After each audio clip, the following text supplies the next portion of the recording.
Hello everyone, welcome back to learn with Mansi. हमारी bare act के rapid revision series में हम करेंटली पढ़ रहे हैं इंडियन एविडेंस एक्ट। पार्ट 1 में हम ऑलरेडी पढ़ चुके हैं एविडेंस एक्ट का ब्रेकडाउन, उसके पूरे इंडेक्स का। एंड लास्ट पार्ट तक जरूर देखना, क्योंकि भारतीय साक्ष्य अधिनियम का जो कंपैरिजन है विद द एविडेंस एक्ट की क्या चेंजेस हैं, कैसा इंडेक्स में क्या चेंज हुआ है, वो हम लास्ट पार्ट में डिस्कस करेंगे। आने वाले 2 से 3 पार्ट्स में हम सेक्शंस को देखेंगे, एक एक सेक्शन को बहुत फोकस से नहीं बट इन जनरल आइडिया लेते हुए चलेंगे, ताकि आपको एग्जाम में आंसर ढूंढना आसान हो। अगर आप ऐसे स्टूडेंट हैं जो शौक के लिए पढ़ रहे हैं, या लॉ स्टूडेंट है अभी ग्रेजुएशन में एंड चाहते हैं कि आपको एक जनरल अच्छा आइडिया मिल जाए बैराक को लेकर, तो ये आपको वहां भी हेल्प करेगा। This is a little bit about me. Channel पर नए हो तो सब्सक्राइब कर लेना, लेक्चर हेल्पफुल लगे तो हाइप कर देना, टेलीग्राम ज्वाइन कर लेना। आपको कोई भी डाउट हो किसी भी चीज़ की, पीडीएफ है, पीवाईक्यूज एक्सेट्रा की, सब आपको यहाँ मिल जाएगा। आप हमें इंस्टा पे भी फॉलो कर सकते हो। चैनल पे सब्जेक्ट की अगर बात करें तो एविडेंस से 8 क्वेश्चंस आते हैं। अच्छा इजी बेयर एक्ट है, कंपैरेटिवली बड़ा है और वेटेज अच्छा खासा है, 8 सवाल आते हैं। चैनल पे जाओगे तो आपको एआईबी की पीवाईक्यू प्लेलिस्ट मिलती है 2014 से लेके प्रेजेंट, यानी जो भी लेटेस्ट पेपर हुआ है उसके सारे क्वेश्चंस हमने टॉपिक वाइज कवर किए हुए हैं हर सब्जेक्ट को, ठीक है। ऐसी आपको एविडेंस की एक प्लेलिस्ट मिलेगी, इसको लगा लो अच्छे से, पीवाईक्यू सारे कवर कर लो। उसके साथ साथ आप ये बेयर एक्ट की सीरीज कर लो, ताकि जो भी आपको मतलब बेयर एक्ट को लेकर अंडरस्टैंडिंग है डेवलप हो जाए, and you are good to go for the exam. Time नहीं वेस्ट करते, आगे बढ़ते हैं। इंडेक्स हम पहले ही डिस्कस कर चुके हैं, आज हम सीधे मेन एक्ट पे आएंगे। एक्ट का ईयर कब पास हुआ एक्सेट्रा यहाँ दिया होता है। पार्ट 1 बात करता है रेलेवेंसी ऑफ फैक्ट्स को लेके, फैक्ट कौन से रेलेवेंट होते हैं, कितने रेलेवेंट होते हैं, कैसे उनकी रेलेवेंसी डिसाइड होती है, ठीक है। चैप्टर 1 प्रिलिमिनरी, टाइटल पूछा जाए, कहाँ अप्लाई होता है, कब कमेंस हुआ था एक्ट, वो सब यहाँ दिया हुआ है, ठीक है। सेक्शन 3 इंटरप्रिटेशन क्लॉज में कुछ डेफिनेशंस दिए हुए हैं। कोर्ट में कौन आता है, जजेस, magistrates and all persons except arbitrators legally authorised to take evidence. तो हर कोई जजेस, magistrate and all the persons जो लीगली ऑथराइज्ड हैं टू टेक एविडेंस वो आते हैं, एक्सेप्ट आर्बिट्रेटर्स। इस पे क्वेश्चन पहले आ चुका है, ठीक है। फैक्ट क्या होता है? Fact means and includes anything, state of things और relation of things capable of being perceived by the senses. कोई भी ऐसी चीज या कोई स्टेट ऑफ थिंग्स है या रिलेशन है किसी भी चीज तरीके का, जो किसी भी सेंसेस से आप परसीव कर सकते हैं। कोई भी चीज फैक्ट हो सकती है इसमें, ठीक है। और या फिर कोई ऐसी मेंटल कंडीशन भी हो सकती है of which any person is conscious. जैसे अगर एक छोटा सा इलस्ट्रेशन देखो, that a man said certain words is a fact. तुमने ये बात कही थी, ये एक फैक्ट है। मैं ये क्लास पढ़ा रही हूँ, ये एक फैक्ट है, ठीक है। कुछ चीज जो डिफाइंड है, एस्टैब्लिश्ड है, ओके, उसे हम फैक्ट कहते हैं। रेलेवेंट क्या होता है, ये यहाँ डिफाइन किया है। One fact is said to be relevant to another when the one is connected with the other in any of the ways referred to in the provisions of this act. तो अगर एक fact दूसरे के लिए relevant है, किसी भी वे में उससे कनेक्टेड हो या कुछ भी बात प्रूव कर रहा है, तो उसको हम रेलेवेंसी ऑफ फैक्ट बोलते हैं। फैक्ट इन इशू का क्या मतलब होता है? Any fact from which either by itself और in connection with other facts the existence, non-existence, nature or content of any right, liability or disability asserted or denied in any suit or proceeding necessarily follows। बहुत simple language में बोले, fact in issue मतलब वो fact जिस पे बात हो रही है, जो मुद्दा है आपका। इस पे क्वेश्चन पहले आ चुका है इन चीजों को मैच करने के लिए, ठीक है। तो कोई भी किसी भी इवेंट या किसी भी कॉन्टेक्स्ट में अगर कोई चीज, किसी बात की एग्जिस्टेंस या उसकी नॉन एग्जिस्टेंस, उसके नेचर को लेके, राइट्स को लेके, किसी भी बात को लेके कोई मुद्दा उठता है, कोई बात प्रूव कर रहे हैं सूट में, ठीक है, तो उसको हम फैक्ट इन इशू बोलते हैं। डॉक्यूमेंट क्या होता है वो यहाँ डिफाइंड है। एविडेंस क्या होता है? Evidence means all statements which the court permits और requires to be made before it by the witness in relation to matters of fact under inquiry. ये बहुत ईजी है, इसको हम ओरल एविडेंस बोलते हैं। और all documents including electronic records produce for the inspection, इनको हम डॉक्यूमेंट्री एविडेंस बोलते हैं। इस पे पहले क्वेश्चन आ चुका है, ठीक है। नॉर्मली आप देखो इंडेक्स देखोगे ना, तो ओरल एविडेंस, डॉक्यूमेंट्री एविडेंस पे सेपरेट सेक्शन है आपके, मतलब इंडेक्स में आप देखोगे पूरा चैप्टर है उस पे। तो कई बार बच्चे ना वहां आंसर ढूंढने चले जाते हैं, बट ध्यान दो कि क्वेश्चन क्या पूछा है। अगर क्वेश्चन है व्हाट डज एविडेंस इंक्लूड, तो there is a major chance कि डेफिनेशंस के हिस्से में दिया होगा। तो पहले हमेशा ऐसा जो डेफिनेशन वाला सेक्शन है उसे जरूर चेक करना। प्रूव्ड किसे कहते हैं, कौन सा फैक्ट प्रूव माना जाएगा, डिसप्रूव किसे कहते हैं। आई थिंक ये कंपेरेटिवली काफी आसान है, आप खुद भी पढ़ के समझ जाओगे। नॉट प्रूव्ड किसे कहते हैं ये भी समझ में आ रहा है। प्रिजम्पशंस की बात करें तो प्रिजम्पशंस पे भी पूरी सेपरेट चैप्टर है, पर 3 बेसिक टर्म है जो आपको पता होने चाहिए। मे प्रिज्यूम, शैल प्रिज्यूम या फिर कंक्लूसिव प्रूफ। ये इसलिए पता होने चाहिए, ये पूरे बेयर एक्ट में आपको दिखेंगे। When it is provided by the act that the court may presume a fact, it may either regard such a fact to be proved unless and until it is disapproved or may call for proof of it। अगर किसी भी case में ऐसा लिखा है कि court में presume, तो कोर्ट चाहे तो उसे प्रूव्ड मान सकता है, अनलेस कोई उसको खारिज ना करवा दे कोई साबित करके, या फिर कोर्ट कह सकता है सबूत दो। तो बेसिकली इसमें दोनों ऑप्शन होते हैं मे प्रिज्यूम में। कोर्ट की मर्जी है, चाहे तो अप्रूव्ड मान ले, चाहे प्रूफ मांग ले उसके बदले, ठीक है। शैल प्रिज्यूम का मतलब होता है अगर ऐसा डायरेक्ट किया है court shall presume a fact, it shall regard such a fact as proved unless disproved. तो यानी इस केस में आपको उसे फैक्ट मानना ही होगा जब तक कोई उसे डिसअप्रूव ना कर दे। पहले वाले से अलग कैसे है? पहले वाले में कोर्ट के पास दो ऑप्शन थे, प्रूव्ड मान लो या फिर उसका प्रूफ मंगवाओ कि नहीं पहले साबित करो तभी प्रूव्ड मानेंगे। शैल प्रिज्यूम का मतलब ये है कि आपको प्रूव्ड ही मानना पड़ेगा अनलेस कोई आके डिसअप्रूव ना कर दे। आप इसके लिए प्रूफ मांगोगे नहीं लाके। कंक्लूसिव प्रूफ का मतलब अगर ऐसा है, court shall on the proof of one of the fact regard the other as proof and shall not allow evidence to be given for the purpose of disproving it. किसी भी वजह से अगर कोई कोर्ट किसी फैक्ट को proved मान लेता है और ऐसा सिचुएशन है कि उसके लिए आपको एविडेंस अलाउ नहीं करेंगे अब वो कि आप इसको लाके डिसअप्रूव कीजिए, तो वो होता है कंक्लूसिव प्रूफ। तो यानी मे प्रिज्यूम में सिंपली सिंपली ये समझ लो, ये बहुत काम आता है इन जनरल भी अंडरस्टैंडिंग के लिए, मैं इसलिए इस पर टाइम दे रही हूँ। मे प्रिज्यूम का मतलब है कोर्ट उसे प्रूव्ड मान सकती है, कोई आके डिसअप्रूव कर दे तो बात अलग है, या फिर कोर्ट कह सकती है नहीं पहले साबित करो। शैल प्रिज्यूम का मतलब कोर्ट को उसे प्रूव्ड ही मानना पड़ेगा, हाँ कोई आके डिसअप्रूव कर सकता है। कंक्लूसिव प्रूफ का मतलब है प्रूव्ड बात होगी और आप उसे एविडेंस देके डिसअप्रूव नहीं करा सकते। ठीक है, चैप्टर 2 पे आते हैं, रेलेवेंसी ऑफ फैक्ट। फैक्ट कौन सा रेलेवेंट होता है? सेक्शन 5 है, एविडेंस में be given of facts in issue and relevant facts. बहुत सिंपल सिंपल सी बातें हैं कि कोई भी फैक्ट इन इशू है उसको लेके आप एविडेंस दे सकते हैं। इलस्ट्रेशंस भी दिए हुए हैं। Section 6, relevancy of facts forming part of the same transaction, ये इंपॉर्टेंट है, इस पे क्वेश्चंस आते हैं। Facts which, though not in the issue, are also connected with a fact in issue as to form a part of the same transaction are relevant, whether they occurred at the same time and place or at a different time and place. इसको rest Juste भी बोलते हैं, इस पे बहुत questions आते हैं। ठीक है, मैंने पिछले लेक्चर में इसकी बात की थी बट समझा आ रही हूँ, पीवाईक्यूज करोगे वहां पे भी बहुत डिटेल में समझाया हुआ है। बेसिकली मतलब है जो भी फैक्ट इन इशू है डायरेक्टली उस वो वाला फैक्ट नहीं है, भले वो खुद इशू में नहीं है, पर कनेक्टेड है फैक्ट इन इशू से इस तरीके से कि सेम ट्रांजैक्शन सेम इवेंट का पार्ट है, तो वो रेलेवेंट माना जाएगा। ठीक है, चाहे वो एक ही जगह पे हो रहे हो या अलग अलग जगह पे। इसका एक इलस्ट्रेशन देखते हैं, इस पे ये इलस्ट्रेशन ही एज इट इज देखे कई बार क्वेश्चन आए हैं। ऑप्शन पहला देखते हैं, A is accused of the murder of B by beating him. ठीक है, whatever was said or done by A or B or by the bystanders at the beating shortly before or after transaction का part है तो relevant है। ए पे इल्जाम लगाए कि उसने बी का मर्डर किया उसे मार मार के, तो टेक्निकली क्वेश्चन तो इतना है कि मर्डर किया कि नहीं किया। ठीक है, लेकिन ए और बी ने जो भी कहा या किया, या जो आसपास खड़े उस लड़ाई को देख रहे थे उन्होंने जो भी कहा या किया, लड़ाई के पहले या लड़ाई के बाद, वो सब उस ट्रांजैक्शन का पार्ट है और वो सब एक रेलेवेंट फैक्ट है। I hope this is clear. ठीक है, इस पे भी एज इट इज क्वेश्चन आ चुका है, इसको भी पॉज करके एक बार पढ़ लेना, बहुत आसान सा दिया है। नेक्स्ट है section 7, fact which are the occasion cause और effect of fact in issue. तो कोई भी फैक्ट जो ओकेजन कॉज या इफेक्ट इमीडिएट या अदरवाइज हो, ठीक है, क्या कहते हैं, हाँ, और which constitutes the state of things under which they happened और विच अफोर्डेड एन अपॉर्चुनिटी, वो रेलेवेंट होते हैं। इलस्ट्रेशन देखते जाओगे सबसे आसानी से समझ में आता है। सवाल यह है क्या ए ने बी को रॉब किया है। ठीक है, the fact that shortly before the robbery B went to a fair with the money in his possession and that he showed it or mentioned the fact that he had it to third person is relevant।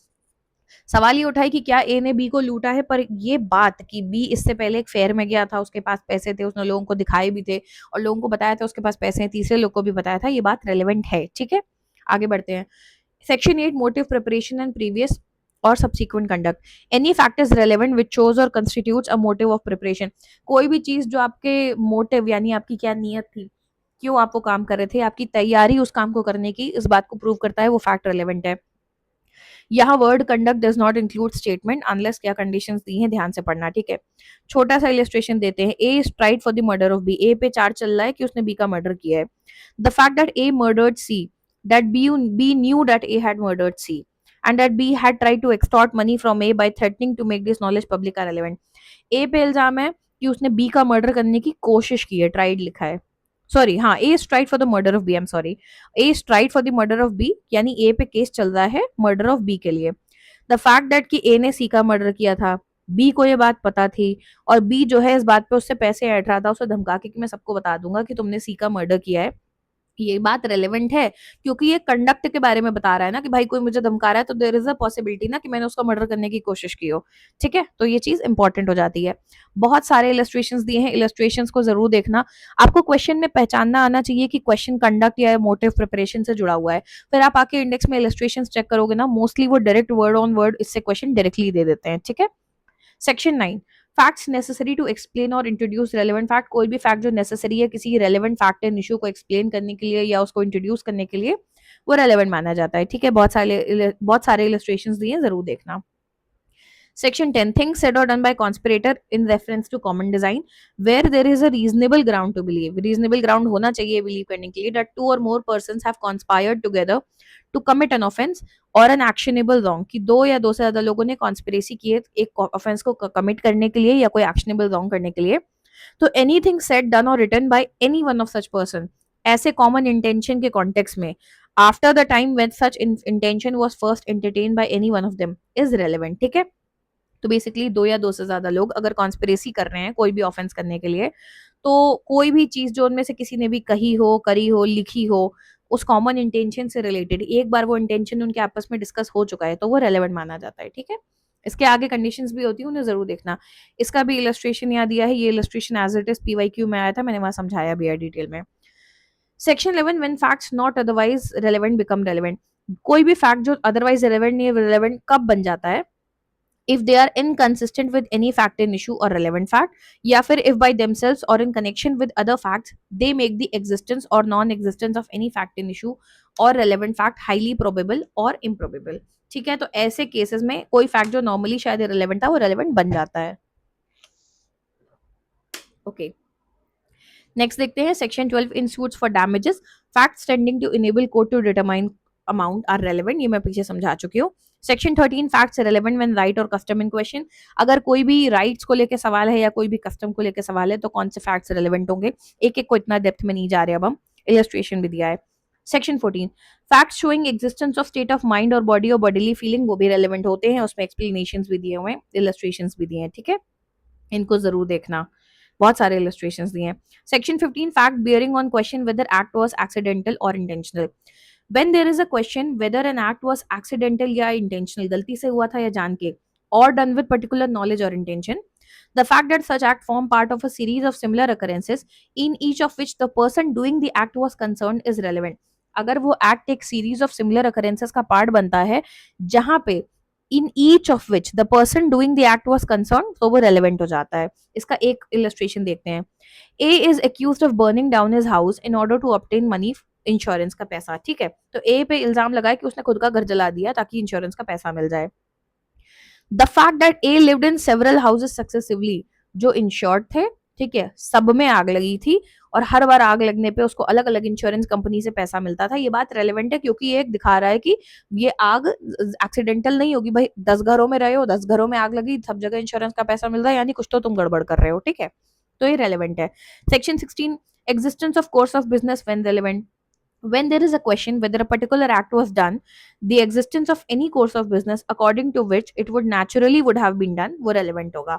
For example, question ये है कि क्या एक particular letter dispatch हुआ था कि नहीं.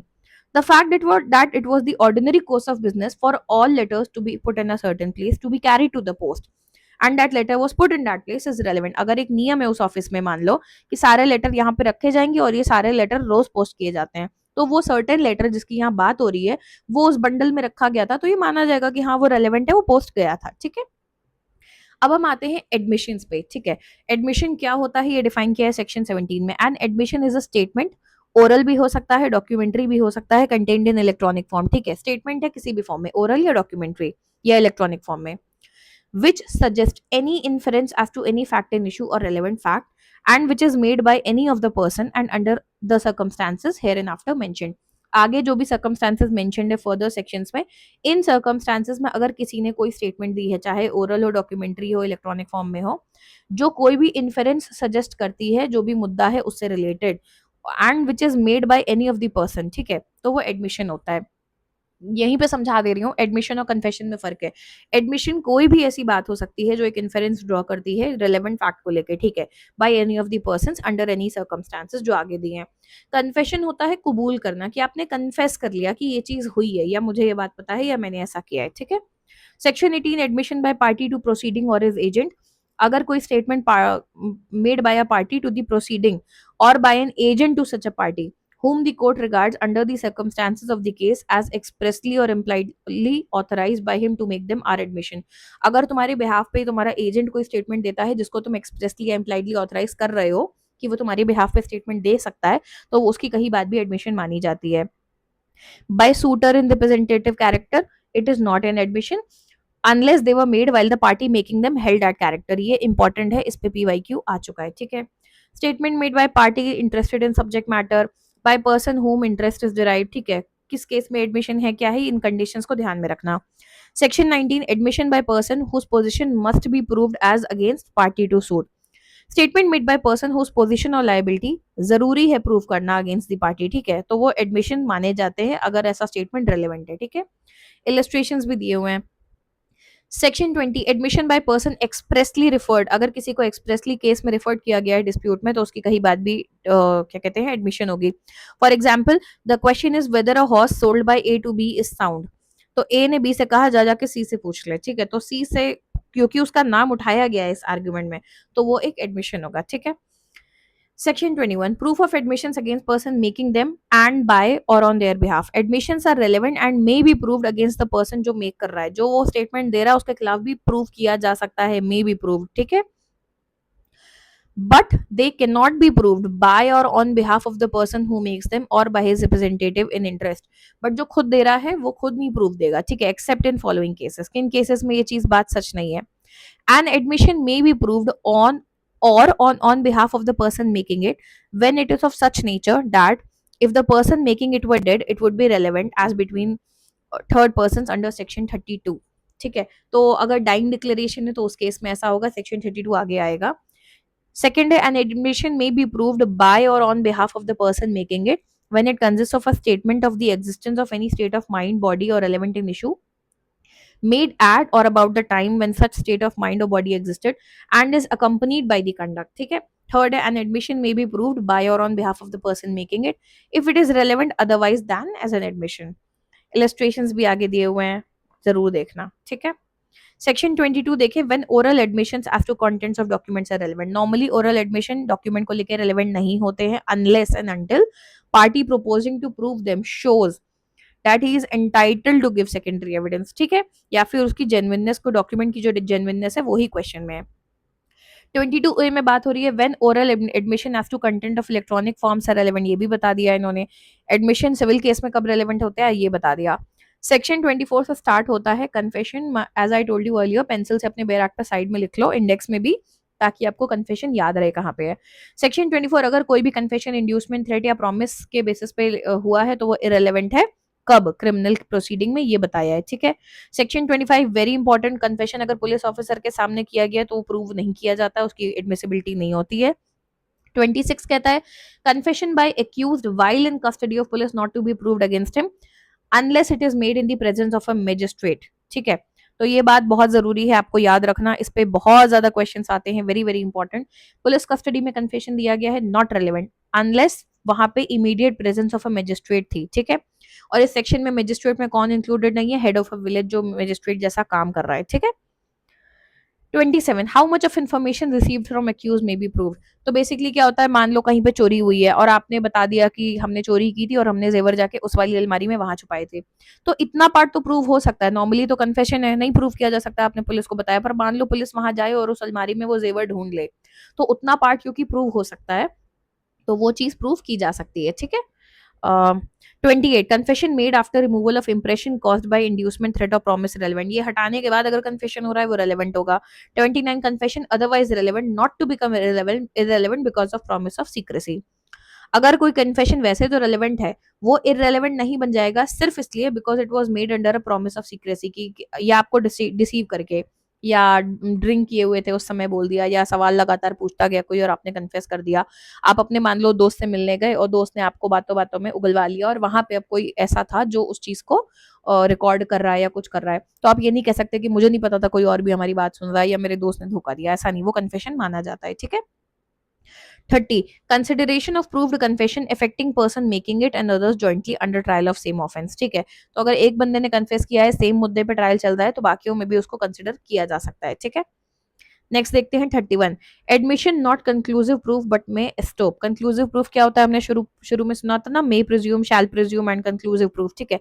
तो एडमिशन एक कंक्लूसिव प्रूफ नहीं होता है पर स्टॉप का काम करता है। स्टॉप हम आगे पढ़ेंगे, स्टॉप लाता है, उसका बेसिकली मतलब ये होता है कि वो एक तरीके का लीगल प्रिंसिपल है जो आपको ये करने से रोकता है कि आज आपने कुछ कहा और कल आप अपनी बात से पलट के कुछ और कहने लग गए। तो एडमिशन कंक्लूसिव प्रूफ तो नहीं है पर स्टॉप का काम करता है, आपको अपनी बात से पलटने नहीं देता। स्टेटमेंट मेड बाय पर्सन जो विटनेस की तरह नहीं बुला सकते, who can not be called as witness. Section 32 dying declaration. तो बेसिकली बात यह है कि ऐसा इंसान जिसको आप विटनेस की तरह नहीं बुला पा रहे हो कौन होगा, कोई मर गया है, ठीक है, या जो लापता है, उस तरीके के केसेस में क्या होगा, यहाँ पे लिख लेना अपनी पेंसिल से डाइंग डिक्लेरेशन 32 के बगल में, ताकि याद रहे।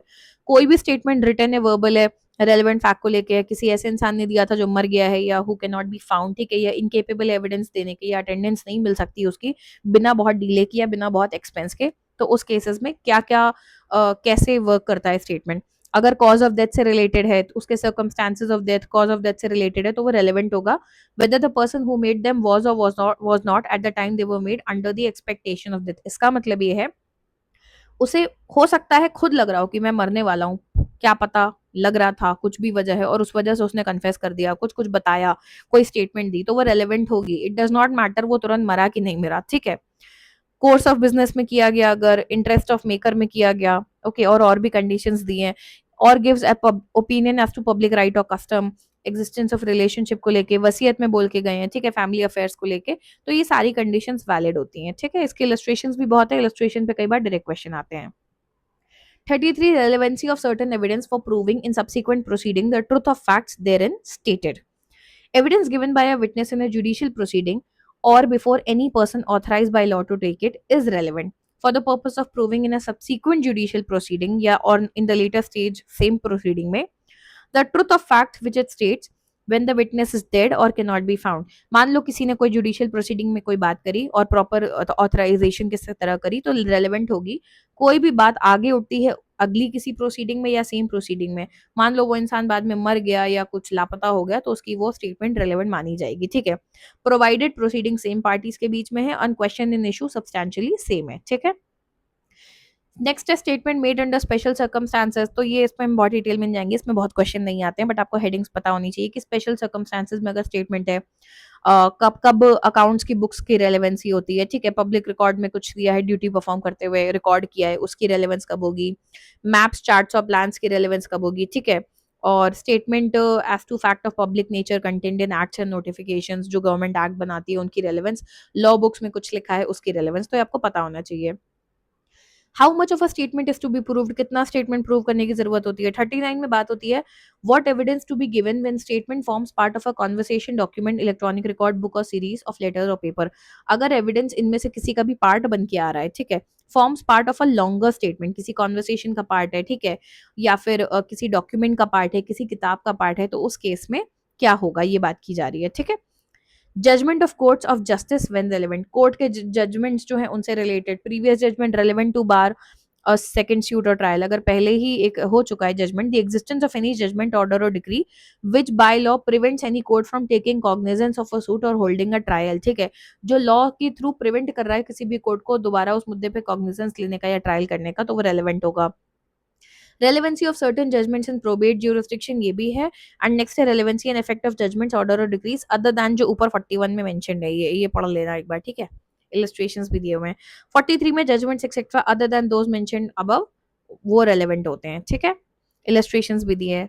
आगे डिटेल में चलते हैं। Opinion of third person when relevant, इस पे बहुत क्वेश्चन आते हैं, ये भी इंपॉर्टेंट है। एक्सपर्ट्स की जहां पे भी बात होती है कई बार इससे क्वेश्चन आता है। तो सेक्शन 45 ओपिनियन ऑफ एक्सपर्ट की बात करता है, फॉरेन लॉ है, ठीक है, साइंस है, आर्ट है, हैंड राइटिंग है, फिंगर इंप्रेशन है, और भी बहुत सारी चीजें हो सकती है। कहीं पे भी अगर एक्सपर्ट ओपिनियन ले रहे हैं तो ऐसे लोगों को एक्सपर्ट बोलते हैं, और उनकी इलस्ट्रेशंस बहुत सारे दिए हैं, ठीक है।